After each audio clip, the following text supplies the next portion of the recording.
Assalamualaikum warahmatullahi wabarakatuh. Innal hamdalillah nahmaduhu wa nasta'inuhu wa nastaghfiruh wa na'udzu billahi min shururi anfusina wa min sayyiati a'malina man yahdihillahu fala mudilla lahu wa man yudlilhu fala hadiyalah. Asyhadu an la ilaha illallah wa asyhadu anna Muhammadan 'abduhu wa rasuluh la nabiyal ba'dah. Qala Allah Ta'ala fil Qur'anil Karim, a'udzu billahi minasyaitonir rajim. Ya ayyuhalladzina amanu kutiba 'alaikumus shiyam kama kutiba 'alal ladzina min qablikum la'allakum tattaqun.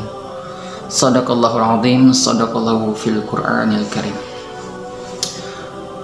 Pertama, marilah kita sama-sama bersyukur pada Allah Subhanahu wa taala. Di Ramadan kali ini Allah memberikan kita nikmat yang tak terhingga, sehingga seringkali pemateri atau penceramah menyampaikan, jika seluruh lautan yang ada di bumi ini dikumpulkan sebagai tintanya, kemudian seluruh dedaunan yang ada di bumi ini dijadikan kertasnya, kemudian dituliskan di atas dedaunan tadi, maka tidak akan cukup untuk menulis nikmat Allah. Maka Allah berfirman, wa in sakartum la azidannakum wa in kafartum inna azabi lasyadid. Kata Allah apa? Hei, kalau kamu tuh bersyukur atas nikmatku maka akan kutambah, kata Allah. Tapi kalau kamu kufur, sungguh azabku sangat pedih. Baik, selanjutnya mari kita bersama-sama berselawat kepada Muhammadin sallallahu alaihi wasallam dengan ucapan Allahumma salli ala sayyidina Muhammadin wa ala ali sayyidina Muhammad. Kita sebagai seorang muslim sangat berharap beliau memberikan syafaatnya nanti di yaumil akhir nanti. Amin ya rabbal alamin. Semoga ini bukan cuma sekedar ucapan semata, tetapi kita realitakan dan kemudian kita usahakan semaksimal mungkin untuk mendapatkan syafaatnya. Amin ya rabbal alamin. Mengutip dari sebuah hadis riwayat Imam Tirmidzi, bahwasanya tidak akan bergeser kaki anak Adam dari sisi Allah ke surga atau ke neraka sebelum ditanya 5 perkara. Yang pertama, usiamu kamu gunakan untuk apa? Kemudian masa mudamu kamu habiskan untuk apa? Selanjutnya hartamu kamu dapat dari mana dan kamu pergunakan untuk apa? Selanjutnya yakni ilmumu, apa yang kamu perbuat dengan ilmumu? Tetapi dari 5 poin ini kita menggarisbesari tentang anak muda, tentang pemuda, kan? Kamu pergunakan untuk apa masa mudamu? Tentang pemuda itu apa sih? Ya, pemuda itu usianya berapa sih, gitu kan? Kemudian apa sih peranan penting pemuda? Ya. Kemudian apa sih yang diharapkan oleh Islam terhadap pemuda? Ketika kita mengambil pengertian pemuda menurut PBB, Perserikatan Bangsa-Bangsa, bahwasanya anak muda itu anak yang usianya sudah mencukupi 18 tahun ke atas. Tetapi ketika Islam berbicara tentang anak muda, maka Islam mengartikan bahwasanya anak muda itu ditandakan ketika ia balik. Bagi laki-laki ditandakan ketika ia sudah bermimpi, bagi perempuan ditandakan ia sudah haid. Maka mukhallaf hukumnya. Maka apa yang dia lihat, apa yang dia dengar, apa yang dia lakukan, apa yang dia cita-citakan, apa yang dia harapkan, maka di situ terhitung pahala atau dosa. Maka semuanya dicatat dan akan dipertanggungjawabkan di hadapan Allah Subhanahu wa taala. Kemudian saya mengutip dalam buku yang dikarang oleh Dr. Worif Syirjani. Judul bukunya yakni Pemuda Bekas Zaman. Ketika Dr. Worif sedang duduk santai, malam mulai larut, maka datang seorang ayah menghampiri Dr. Worif. "Wahai dokter, saya melaporkan kepada engkau, dan sekiranya nanti engkau memberikan solusi terhadap permasalahan yang saya dapatkan ini." Kemudian sang dokter menyanggupi, "Silakan." "Wahai dokter, anak saya itu sekarang beranjak 20 tahun. Dan kesehariannya ia habiskan untuk belajar. Kemudian tidak pernah tertinggal sholat 5 waktu, selalu di masjid. Kemudian kalau dia berbicara itu hanya berbicara tentang dia berbicara tentang Palestina, kemudian dia hanya berbicara tentang Chechnya, kemudian Afghanistan, Irak, dan hanya negara-negara Islam. Rasa pedulinya lebih besar, wahai dokter, daripada usianya. Bagaimana, wahai dokter? Saya berharap anak saya ini hidup seperti mana pada umumnya anak muda. Wahai dokter, silakan berikan masukan kepada saya. Apa yang perlu saya lakukan?" Kemudian dokter itu menarik nafas dalam-dalam. Kemudian dia menjawab secara pelan, "Wahai ayah," katanya, "wahai ayah, sungguh banyak orang tua yang di luar sana mengharapkan anaknya seperti anak engkau. Mereka berdoa, kemudian mereka mengikhtiarkan semaksimal mungkin agar anaknya rajin belajar, agar anaknya menjadi anak yang soleh dan soleha, agar anaknya peduli. Tetapi engkau sebaliknya. Saran saya terhadap engkau banyak-banyaklah berinteraksi dengannya, kemudian engkau banyak belajar dengannya." Kemudian apa respon sang ayah tadi? Emosinya menjadi-jadi, dan ia tidak mengerti apa yang disampaikan oleh dokter tadi, dan akhirnya ia pulang. Dari peristiwa ini, bahwasanya peranan anak muda itu sangatlah penting. Kemudian Soekarno pernah mengatakan bahwasanya peranan anak muda itu sangat penting. "Beri aku 1000 orang tua, 1000 orang tua," kata Soekarno, "maka akan kugoncangkan Gunung Semeru. Tapi beri aku 10 anak muda," kata Soekarno, "maka akan kugoncangkan dunia." Bukan Indonesia tapi dunia. Kemudian kita kutip lagi di buku Dr. Worif Syirjani yang judulnya Pemuda Bekas Zaman. Dia menuliskan di sana bahwasanya beliau pernah melakukan seminar yang bertemakan problematika anak muda. Kemudian sebelum melakukan seminar, sang dokter mengutarakan pertanyaan kepada audiens, yang mana pada saat itu audiensnya adalah mahasiswa dan mahasiswi yang berada di Kairo, agar nanti ketika menyampaikan materi mereka satu frekuensi.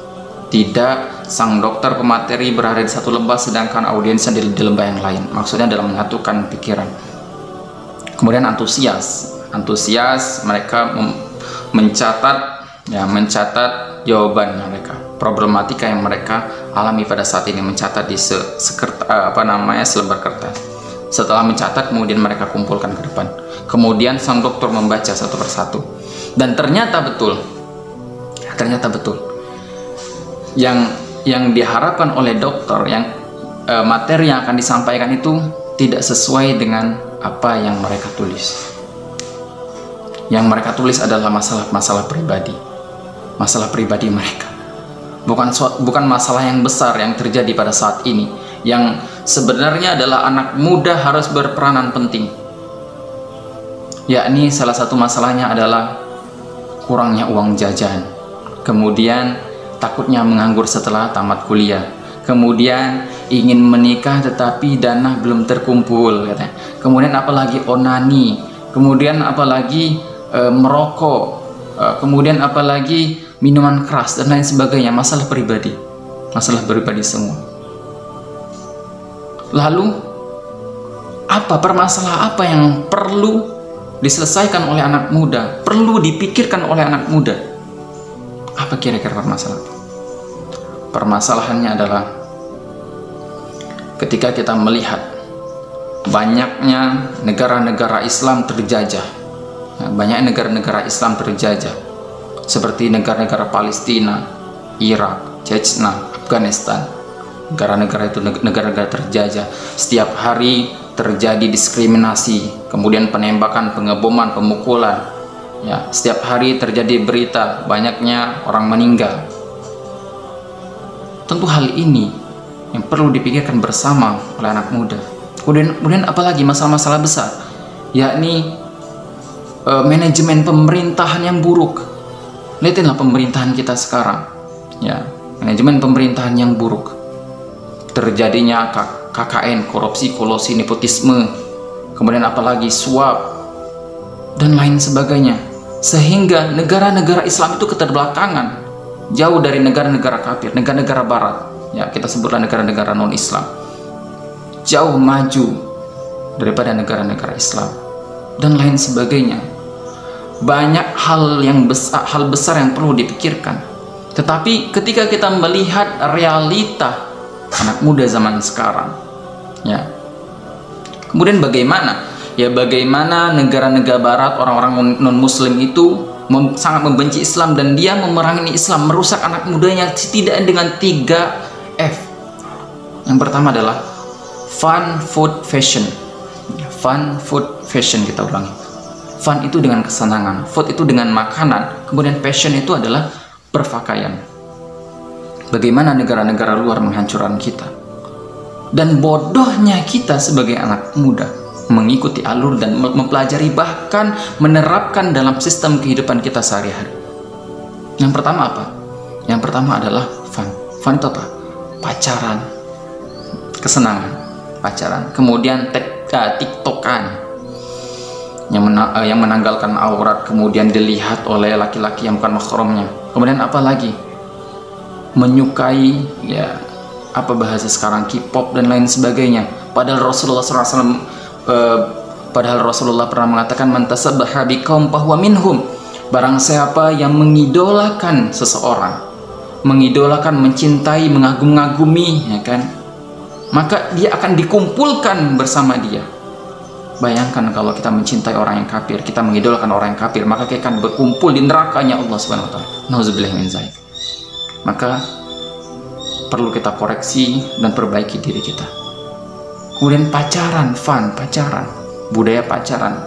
Lihatlah sekarang, ketika seorang anak muda pulang dari rantau, ya, atau dia tinggal di sebuah kampung, ya, tinggal di kampung, maka yang ditanyakan oleh orang-orang tua, kamu sudah punya pacar apa belum? Kalau dia belum menikah, kamu gak punya pacar? Wah, zaman sekarang gak punya pacar, gitu kan? Nauzubillahi min dzalik, ya. Padahal, ya, syaitan itu tidak akan mengajak manusia itu, hei kamu zina, hei kamu maling, hei kamu bunuh orang sekarang, enggak. Tetapi berawal dari, ya, kalau pacaran itu berawal dari media sosial, WhatsApp, kemudian bertemu secara intens, kemudian pegangan tangan dan seterusnya. Dan sifat laki-laki itu adalah penasaran, dan laki-laki itu sangat senang dengan ketidakpastian, ya. Ketika laki-laki dikasih harapan tetapi tidak dikasih kepastian, maka dia lebih senang, yaitu pacaran. Kemudian yang kedua adalah food, ya kan, makanan. Bagaimana orang-orang luar, orang-orang non-Islam menyebarkan makanan-makanan yang tidak berlabelkan halal sehingga merusak anak-anak muda Islam. Kemudian yang terakhir adalah fashion, ya, fashion. Kita lihat sekarang bahwasanya fashion terkhusus anak-anak muda sekarang semuanya serba ke barat-baratan. Jadi kalau fashion kita itu pakai gamis, pakai jilbab panjang, itu ibu-ibu, ya kan. Dilihat, oh kok kamu mirip ibu-ibu, kok kamu kayak ibu-ibu gitu kan. Dilihat kampungan, norak dan lain sebagainya. Tapi kalau dia menggunakan jilbab di leher, kemudian menanggalkan dadanya, kelihatan lekuk tubuhnya, itu keren. Padahal itu, nah dengan itu orang-orang non-Islam itu menghancurkan anak-anak muda. Setidaknya 3 itu, dan kita harus berhati-hati. Ketika kita berpikir bahwasanya kita masih muda, kalau masih muda itu kita harus kalau masih muda itu ya kita itu harus bersenang-senang aja lah, have fun aja lah. Kemudian kita main game, kita main sana sini, kita menyelesaikan melakukan hobi-hobi yang tidak melahirkan manfaat. Coba kita tarik ke 1400 tahun yang lalu, ketika zaman Rasulullah SAW. Ada sahabat namanya Zubair bin Awam. Dia umurnya berapa? Umurnya 15 tahun. Zubair bin Awam itu masuk Islam, mengikrarkan syahadat. Dia masuk Islam umur 15 tahun. Tapi setelah dia masuk Islam, ia menjadi salah satu pahlawan yang tangguh. Ketika setiap perperangan dia ikut. Umur 15 tahun ikut perang. Kemudian siapa lagi? Ada Zaid bin Sabit. Zaid bin Sabit itu umur berapa? Umur 13 tahun. Ketika Rasulullah menyerukan, wahai kaum muslimin, kita perang hari ini, maka Zaid bin Sabit bergegas dari rumah, lari bawa pedang. Pedangnya itu lebih panjang daripada badannya, berlari bawa pedang, kemudian membersamai kaum muslimin lainnya. Kemudian Rasulullah melihat Zaid bin Sabit. Wahai Zaid, katanya, wahai Zaid, sungguh bukan aku melarang engkau ikut berperang, tetapi melihat badanmu yang kecil kurus, tapi mentalnya tidak kurus ya, kecil kurus, ikut berperang nanti engkau akan merepotkan orang lain dan membahayakan dirimu. Kemudian apa respon Zaid bin Sabit? Responnya dia menangis, terseduh-seduh, pulang sambil menangis. Kemudian melaporkan hal ini pada ibunya. Wahai ibu, aku tidak diperkenankan oleh Rasulullah, katanya, untuk ikut perang. Wahai ibu, bagaimana ini? Luar biasa, anak 13 tahun nggak boleh ikut perang, nangis. Itu zaman Rasulullah, itu luar biasa, menangis ya. Kemudian kata ibu, wahai Zaid, katanya, tidak harus berjuang di jalan Allah itu engkau ikut berperang. Engkau memiliki kemampuan yang hebat, daya ingat yang hebat, menulis yang bagus, ya kan? Kemudian cakap pun berbicara. Kemudian kata ibunya, engkau hafalkanlah ayat Al-Quran. Nanti kita mengadu kembali kepada Rasulullah. Kemudian setelah ia menghafal 17 ayat dan 17 surat dalam Al-Quran, kemudian dia mengadu kepada Rasulullah bersama ibunya. Wahai Rasulullah, kata ibunya, sungguh anak kami Zaid bin Sabit sudah menghafal 17 surat dalam Al-Quran. Dengarlah suratnya, dengarlah ia menyetorkan hafalannya kepada engkau. Kemudian setelah disetorkan, kemudian Rasulullah melihat betapa indah dan bagusnya bacaannya, kemudian betapa kuatnya hafalannya. Kemudian seraya ibunya berkata, wahai Rasulullah, Zaid bin Sabit ingin berkhidmat pada engkau, wahai Rasulullah, dengan kemampuannya sekarang. Bolehkah ia berkhidmat pada engkau? Jadi luar biasa, dia berjuang. Bagaimana ia berkhidmat? Ya, berjuang.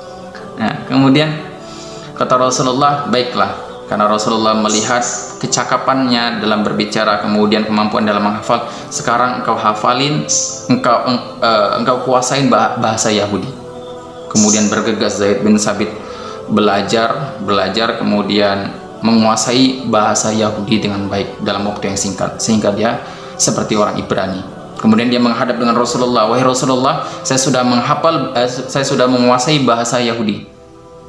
Kemudian setelah itu, baik, kata Rasulullah, bagus, katanya. Kemudian Rasulullah sangat bangga. Kemudian Rasulullah memerintahkan Zaid, wahai Zaid, engkau kuasai bahasa Suryani. Ya. Kemudian Zaid belajar lagi, kemudian ia menguasai bahasa Suryani dengan waktu yang singkat. Kemudian Rasulullah kagum sama Zaid bin Sabit, anak muda yang umur 13 tahun, badannya kecil, kerempeng, hitam, ya kan? Nggak apa-apa, kayak jelek fisiknya, ya kan? Tapi kemampuannya dan mentalnya luar biasa. Kemudian Rasulullah memberikan tugas yang mulia pada Zaid bin Sabit, anak 13 tahun ini. wahai Zaid bin Sabit, engkau bersamaku sekarang, engkau bersamaku, setiap ayat Al-Quran yang turun engkau hafalkan dan kau tulis. Luar biasa, itu mulia banget Al-Quran.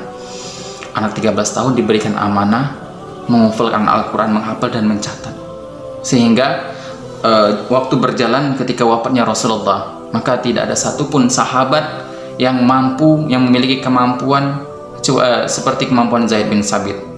Yakni ketika para sahabat berdebat siapa yang harus mengumpulkan dan menulis dan menyusun mushaf, maka mereka tentukan adalah Zaid bin Sabit. Baik, itu tadi sedikit yang saya sampaikan, semoga bermanfaat. Semoga di Ramadan kali ini kita dapat maksimalkan amalan-amalan kita dan kita menjadi yang dijelaskan dalam Al-Quran seperti yang diharapkan dalam Al-Quran, menjadi orang yang bertakwa. Barakallahu fiik. Assalamualaikum warahmatullahi wabarakatuh.